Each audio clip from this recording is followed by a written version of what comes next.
নমস্কার। অক্ষয় শঙ্খ ঘোষ এটি লিখেছেন সৌরভ বাগচি।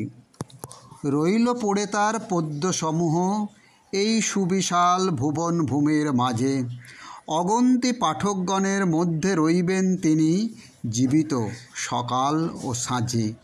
হয়তো সকলের পড়া হয়ে ওঠেনি তার রচিত সুন্দর সব পদ্য, যদিও নেই তাতে অসুবিধা, যখন আজকের প্রযুক্তির যুগে অনেক কিছুই আন্তরিক টান ও ইচ্ছের জোরে হাতে চলে আসে সদ্য সদ্য।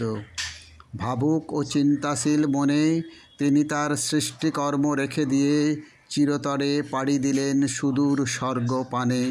সশরীর না হলেও তার সৃজনের মাধ্যমে রইবেন তিনি সদা জীবিত তার অগণিত পাঠকগণ ও পদ্যপ্রেমীগণের মনে। নমস্কার।